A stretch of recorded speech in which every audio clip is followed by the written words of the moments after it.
ప్రభు అయిన యేసుక్రీస్తు నామములో మీ అందరికీ హృదయపూర్వకమైన వందనాలు తెలియజేస్తున్నాను.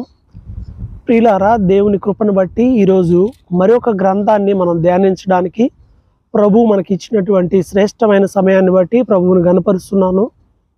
నేను చెప్పే ఈ ఇంట్రడక్షన్స్ అన్నీ కేవలం మీరు బైబిల్ గ్రంథాన్ని పరిపూర్ణంగా చదవాలి అన్న ఉద్దేశంతోనే. బైబిల్ని చదవండి. వాక్యమై ఉన్న దేవుడు వాక్యం ద్వారా మీతో మాట్లాడతాడు.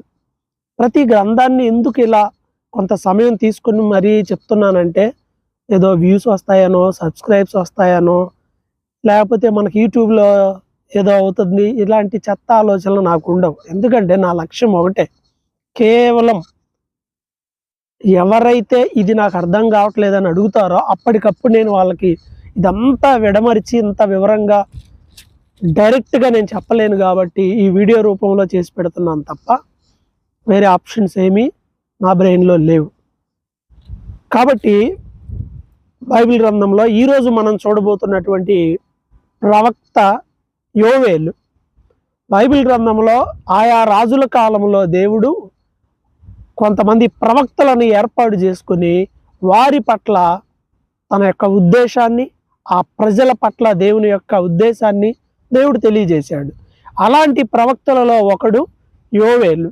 ఇవి ఆర్డర్లో అంటే పక్కనే అలా రాయబడలేదు కాలక్రమాన్ని బట్టి, కానీ వీళ్ళంతా మనం అవి చదివినప్పుడు ఆయా కాలాలు మనకి తెలుస్తాయి. ప్రతి గ్రంథం ప్రారంభంలో వాళ్ళు ఏ కాలంలో ప్రవచించారనే విషయాలు కొంత వివరణ అనేది ఇవ్వబడటం జరిగింది. అయితే యోవేలు గ్రంథంలో ఇది ఎవరి కాలము ఏంటి అనేది అక్కడ మన క్లారిటీ లేదు. కానీ చరిత్ర గ్రంథాలను బట్టి మనం ఆలోచన చేస్తే రాజు అయినటువంటి యోవాషు కాలంలో మంచి ఉద్యమం వచ్చింది. యోవాషు కాలంలో మిడతల దండు ఆ దేశంలో ప్రవేశించి దేవుని బిడ్డలని చాలా తీవ్రంగా ఇబ్బంది పెడుతున్న టైంలో క్రీస్తు పూర్వం 835 నుండి 796, క్రీస్తు పూర్వము 835 నుంచి 796 కాలంలో మనకి ఈ సంఘటన జరిగింది. ఆ కాలంలో దేవుడు ప్రవక్త ద్వారా మాట్లాడాడు. ఈ అధ్యాయాన్ని మనం చూస్తే ఎవరితనంటే యోవేలు, పెతుయేలు కుమారుడైన యోవేలు. 2వ వచనంలో అంటున్నాడు కదా, పెద్దలారా ఆలకించండి, దేశంలో ఉన్న నివాసులారా ఆలకించండి. అసలు ఇలాంటిది మీ టైంలో కానీ మీ పితరుల టైంలో కానీ అసలు ఎవరి కాలంలో అన్నా జరగడం మీరు చూసారా? లేదు కదా.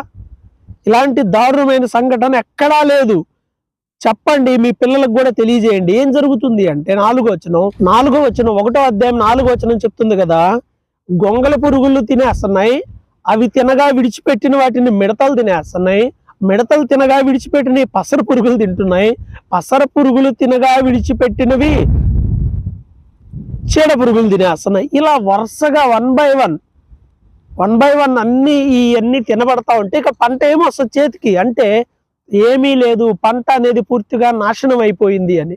పండలేదని కాదు, కానీ అదంతా కూడా ఈ పురుగులే తినేసేస్తున్నాయి. ఎందుకు ఇలాంటి శాపం వచ్చింది?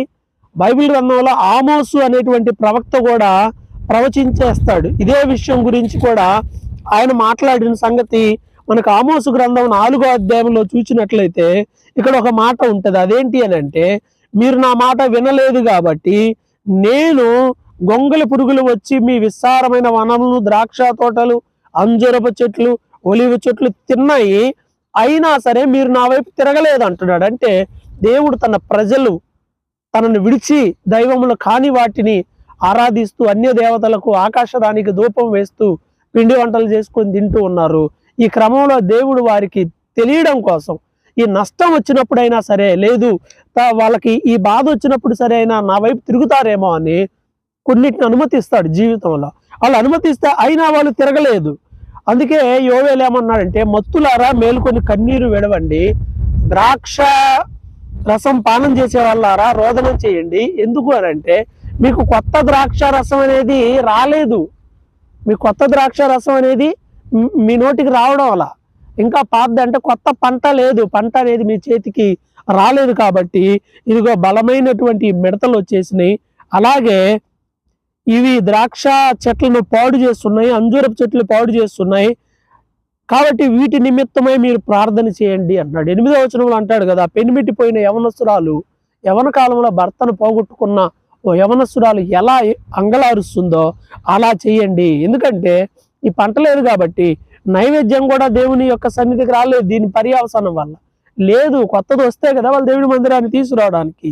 కాబట్టి దీనిని బట్టి మొత్తం పైరు చెడిపోయింది అని చెప్పి ద్రాక్ష తోట కాపర్లు కూడా మీరు కూడా రోదనం చేయండి అని చెప్పి వాళ్ళ కలిగిన నష్టాన్ని తెలియజేస్తున్నాడు. 13వ వచనంలో యాజకులకు కూడా చెప్తాడు, యాజకులారా గోనె పట్ట కట్టుకొని అంగలార్చండి. బలిపీఠం దగ్గర పరిచర్య చేసేవాళ్ళు మీరు కూడా రోదనం చేయండి, గోనె పట్ట వేసుకొని రాత్రంతా ప్రార్థించండి. ఎందుకంటే మందిరంలోనికి కూడా నైవేద్యం రాని పరిస్థితి. అందుకే ఏమంటాడంటే ఒక పిలుపిస్తాడు 14వ వచనంలో, వ్రత దినాన్ని ఏర్పాటు చేయండి, ఉపవాస దినాన్ని ప్రతిష్ఠించండి. ఉపవాసం చేద్దాం, ఒక వ్రత దినం అన్నమాట. దేశంలో ఉన్న పెద్దలందరినీ పిలవండి, మందిరంలోనికి అందరినీ సమకూర్చండి. అయ్యో మన మీదకి శిక్ష వచ్చింది, శాపం వచ్చింది, మనం దేవుని సన్నిధిలో ప్రార్థించుదాం, ప్రార్థించి ఈ కోపం నుండి మనం ఈ తెగుళ్ళ నుండి విడుదల పొందుదామని ప్రార్థన చేయాలి. ఎందుకంటే ఉత్సవాలు లేవు, ఆహారం లేదు, విత్తనాలు విత్తారు కానీ ఆ మట్టి పెడ్డల కిందే విత్తనం కులిపోతా ఉంది, అది పంట చేతికి రావడం లేదు, మేత లేక పశువులు ఏడుస్తున్నాయి, గొర్రె మందలు చెడిపోతూ ఉన్నాయి. ఈ సమయంలో అన్నాడు పశువులు కూడా ప్రార్థన చేస్తున్నాయి. మనకి ఈ అధ్యాయం 20వ వచనంలో ఉంటాయి, ఇలాంటి మేత కాలిపోవడం చూసి పశువులు నీకు మొరపెడుతున్నాయి అనే మాట రాయబడి ఉంటుంది. కాబట్టి ప్రియులారా ఇంత నష్టం జరుగుతుంది, పశువులు, జంతువులు, అలాగే పక్షులు, మనుషులు, అంత నష్టం జరిగిపోయింది. కాబట్టి 2వ అధ్యాయం ప్రారంభంలో అంటున్నాడు కదా, సియోను కొండ మీదకెళ్ళి బాగా ఊదండి, ట్రంపెట్ ఊదండి. ఏమని అంటే ఇదిగో ఈ భయంకరమైన శ్రమ వచ్చింది, ఇది రాకమునుపు ఏదేను తోటలాగా ఉండేది కానీ ఎడారిలాగా మారిపోయింది. కాబట్టి ఈ మిడతల దండు దేశంలో పంటని నాశనం చేస్తున్నాయి. కాబట్టి మీరు ప్రజలందరినీ కూడా పిలవండి అని పిలుస్తా ఉన్నారు. అలాగే మనం చూసినట్లయితే ఈ 2వ అధ్యాయంలో 12వ వచనంలో ఒక మంచి మాట రాయబడింది, ఇప్పుడైనను మీరు ఉపవాసం ఉండి కన్నీరు విడుచుచు దుఃఖించుచు మనపూర్వకముగా తిరిగి నా యుద్ధకు రండి. ఇది దేవుని పిలుపు.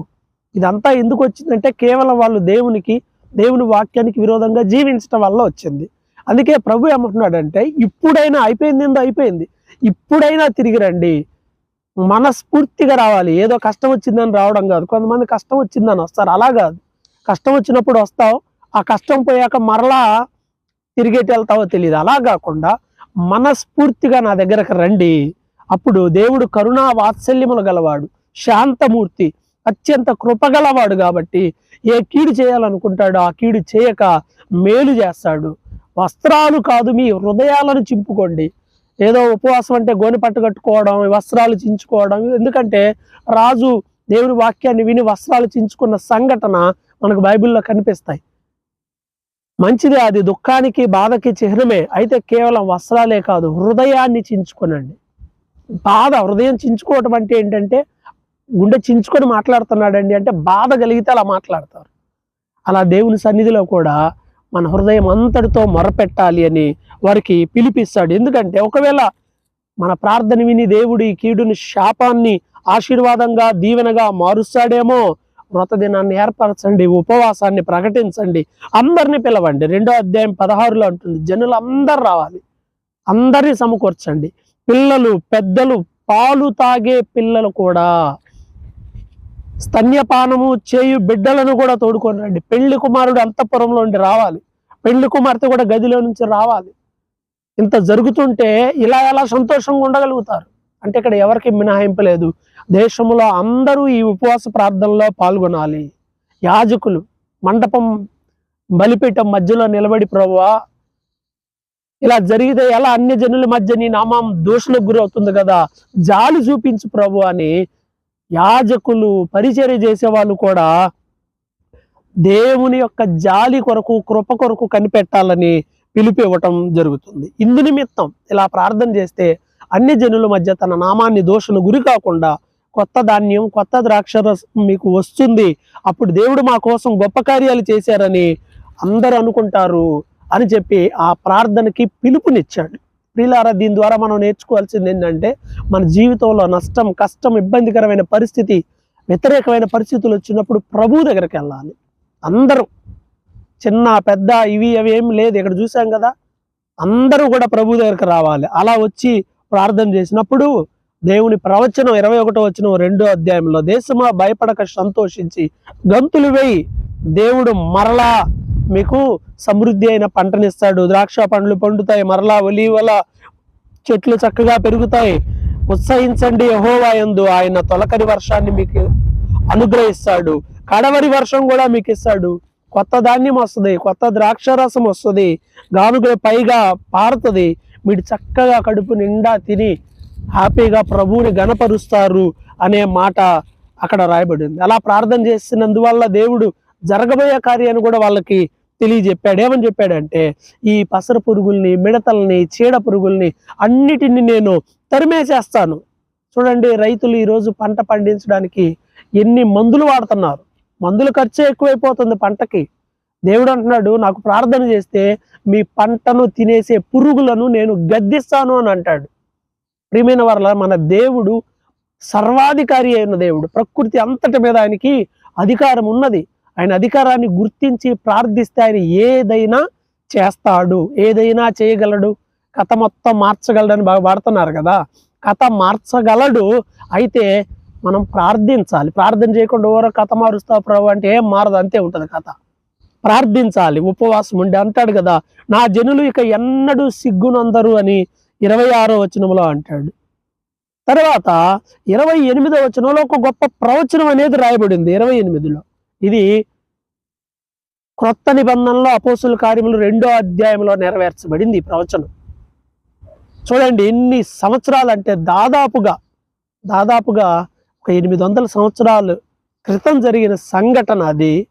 ఆ ప్రవచనం తర్వాత అపోస్తుల కార్యముల్లో నెరవేర్చబడింది. అదేంటి అంటే, అంచెదినాల్లో సర్వజనుల మీద నా ఆత్మను కుమ్మరిస్తాను, మీ కుమారులు కుమార్తెలు ప్రవచిస్తారు, మీ యవనసులు దర్శనాలు చూస్తారు, మీ వృద్ధులు కలలు కంటారు, పనికత్తల మీద, దాసుల మీద, దాసురాండ్ర మీద, అందరి మీద నా ఆత్మను కుమ్మరిస్తాను. తేడా ఏం లేదు, అందరినీ ప్రేమించి దేవుడు అందరినీ రక్షించి అందరికీ గొప్ప భాగ్యాన్ని ఇవ్వాలి అనుకుంటున్నాడు. కాబట్టి అందుకే దేవుడు ఆ అవకాశాన్ని, ఆ భాగ్యాన్ని, అన్ని జనుల రక్షణ కూడా అనుగ్రహించాడు. ఈ ప్రవచనం అపోస్తుల కార్యములు 2వ అధ్యాయం 17వ వచనంలో నెరవేర్చబడింది.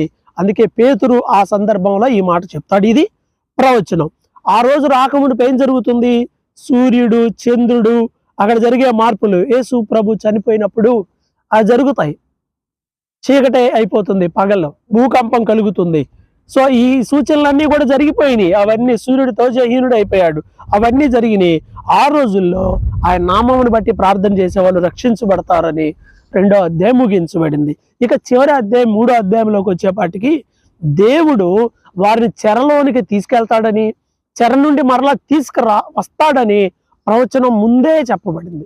వాళ్ళు ఎప్పుడు 500 కాలంలో చెరలోకి వెళ్తే, ఇక్కడ చూడండి 800 కాలంలోనే చెప్పాడు. ఏమని అంటే, ఒక 350 years ముందే, 350 ఏళ్ల క్రితమే చెరలోనికి వెళ్తారని, మరలా చెరలో నుండి వస్తారని ప్రవచనం ఉంది. చెరలో నుండి వచ్చిన తర్వాత అన్యజనులందరినీ సమకూరుస్తాడు. వాళ్ళు యెహోషాపాతు లోయలోకి తీసుకెళ్ళి అక్కడ వాళ్ళతో వేద్యం ఆడతాను. అలాగే ఎవరైతే దేవుని మందిరంలో నుండి వస్తువులు తీసుకుని వెళ్తారో, తీసుకెళ్లి వాటిని వారి గుడిలో ఉంచుకుంటారో, వాళ్ళకి నేను తీర్పు తీరుస్తానని 5వ వచనంలో ఉంది. నెబుకద్నెజరు వస్తాడని, అవన్నీ తీసుకెళ్లి వాళ్ళ గుడిలో పెట్టుకుంటారని 835 కాలంలోనే చెప్పబడిందండి. నెబుకద్నెజరు ఎప్పుడో 500లో వచ్చాడు, ఇక్కడ 800లో, అంటే ఒక 350 ఏళ్ల క్రితం ఇంచుమించుగా ముందుగానే వెరీ క్లియర్గా దేవుడు చెప్పాడు. ఆయన ఇలాంటి దేవుడు ఎవరున్నారండి? రాబోయే సంగతుల గురించి మీరు నన్ను అడుగుదురా అంటాడు యెషయాలో. ఎవరికి తెలియదు, ఆది ఆయనే, అంతం ఆయనే. అప్పుడు ఆయనే ఉన్నాడు, ఇప్పుడు ఆయనే ఉన్నాడు, ఇక మీదట కూడా ఆయన మాత్రమే ఉంటాడు, ఇంకెవరు ఉండరు. ఆయనకు సాటి అనే దేవుడు ఎవరు లేరు, ఆయనతో ఎవరిని పోల్చలేము. కాబట్టి గొప్ప దేవుడు అన్ని చెప్పాడు, మీకు ఇలా జరుగుతుంది. ఆ తర్వాత మిమ్మల్ని వారు గ్రీకులకు అమ్మేశారు అని ఉంటుంది 6వ వచనంలో. గ్రీకులు అంటే గ్రీకు సామ్రాజ్యం. అలెగ్జాండర్ ఎప్పుడు చూసారా? ఎప్పుడో 300 కాలంలో సంఘటన అది. ఇక్కడ 800 సంవత్సరాల్లో ఉన్నాం. ఇంకొక 500 సంవత్సరాల తర్వాత జరగబోయేది ముందుగానే దేవుడు యోవేలు ద్వారా ప్రవచించాడు. మిమ్మల్ని వాళ్ళు గ్రేకీలకు అమ్మేశారు, అయితే వాళ్ళు చేసిన దాన్ని బట్టి నేను వాళ్ళు చేసిన దాన్ని బట్టి వాళ్ళ తల మీదకి నేను వాళ్ళని రప్పిస్తాను అని అంటున్నాడు కదా. అన్ని జనులకు చెప్పండి, యుద్ధం జరగబోతుంది, దేవుడు యుద్ధం చేయబోతున్నాడు, మీరు చేసిన దాన్ని బట్టి దేవుడు మీకు శిక్ష ఇవ్వబోతున్నాడు అని. యెహోషాపాతు లోయలో ఇదంతా జరగబోతుంది, అక్కడ నేను కోపపడతాను, ఇశ్రాయేలీయులకు దేవుడు ఆశ్రయ దుర్గముగా ఉంటాడు. 18వ వచనంలో మరలా అంటున్నాడు కదా, కొత్త ద్రాక్షారసము కొండల్లో నుండి పారుతుంది, అలాగే పాలు ప్రవహిస్తాయి, కొత్త ద్రాక్షారసం పారుతుంది, యోదా నదుల్లో నీళ్లు వస్తాయి, నీటి ఊట యెహోవా మందిరములో నుండి ఉబికి షిత్తీము లోయను తడుపుతుంది. ఎవరైతే ఐగుప్తీయులు, ఎదోమీయులు యూదా వారి మీద బలాత్కారం చేశారో, నిర్దోషులకు ప్రాణహాని కలుగజేశారో వాళ్ళందరికీ దేవుడు తీర్పు తీర్చబోతా ఉన్నాడు. యోధావాసులకి, యెరూషలేము వాసులకి దేవుడు ఆశ్రయముగా ఉంటాడు, యెహోవా సియోనులో ఉంటాడు. అంటే దీన్ని బట్టి మీరు ప్రార్థించండి, మీకు రాబోయే శిక్షను నేను తొలగించి నేను మిమ్మల్ని ఆశీర్వదిస్తాను, అలాగే మిమ్మల్ని ఎవరైతే శ్రమ పెడతారో నేను వారికి తీర్పు తీరుస్తానని ప్రభు వెరీ క్లియర్గా ఈ అధ్యాయంలో చెప్పాడు. ఇప్పుడు యోవాష్ కాలంలో వచ్చిన మిడతల దండు గురించి చాలా క్లియర్గా ప్రవచనం చెప్పి చెరలోనికి వాళ్ళు వెళ్తారని, చెరలో నుంచి దేవుడు మరలా వాళ్ళని తిరిగి తీసుకువస్తాడని చాలా అద్భుతమైన మాటలు ఈ గ్రంథంలో రాయబడ్డాయి. ఉపవాసం ఉండి ప్రార్థించడం ద్వారా దేవుడు గొప్ప కార్యాలు చేస్తాడనే విషయం కూడా ఈ గ్రంథంలో చాలా క్లియర్గా ఉంది. ఈ గ్రంథాన్ని చదివేటప్పుడు నేపథ్యం ఇది, దీని అర్థం ఇదే. ఇంకో మాట చెప్పడం మరిచాను, ఇదే 2వ అధ్యాయంలో అంటాడు కదా, 2వ అధ్యాయము 25వ వచనం చివరి భాగంలో ఈ సైన్యం నా మహాసైన్యం అంటాడు. ఈ పురుగులు, మిడతలు ఇవన్నీ దేవుని మహాసైన్యాలే, ప్రకృతి దేవుని మహాసైన్యం. మనిషి దేవుని మాట విననప్పుడు దేవుడు వాటిని ఉపయోగించాడు. ఈ నా మహాసైన్యము తినివేసిన సంవత్సరముల పంటని మీకు మరలా ఇస్తాను అన్నాడు. అవి తినేసినాయి కదా, అది కూడా ఇస్తాను, ఆ పంట కూడా ఇస్తాను అన్నాడు. ఎంత గొప్ప దేవుడు అండి. తిరిగి ఎవరన్నా తీసుకురాగలరా? నువ్వు ప్రార్థించు, సంవత్సరముల తరబడి నష్టాన్ని దేవుడు మరలా పూరించి నీ ఆత్మీయ జీవితాన్ని మరలా నిలబెట్టగలడు. దేవుడికి ఏది అసాధ్యమైనది లేదు. ఉపవాసం ఉండండి, ప్రార్థించండి, ప్రభువు గొప్ప కార్యాలు చేస్తాడు. ఈ గ్రంథాల ఈ స్టడీ అనేది మీకు ఆశీర్వాదకరంగా ఉంటే మీ స్నేహితులకు తెలియచేయండి. ఇంకా అనేక గ్రంథాల మీద ఇచ్చిన వివరణలు కూడా చూడండి, వాటిని వినండి అండ్ బైబిల్ చదవండి. దేవుడు మీతో మాట్లాడతాడు. ప్రభు మిమ్మల్ని ఆశీర్వదించును గాక. అందరికీ వందనాలు.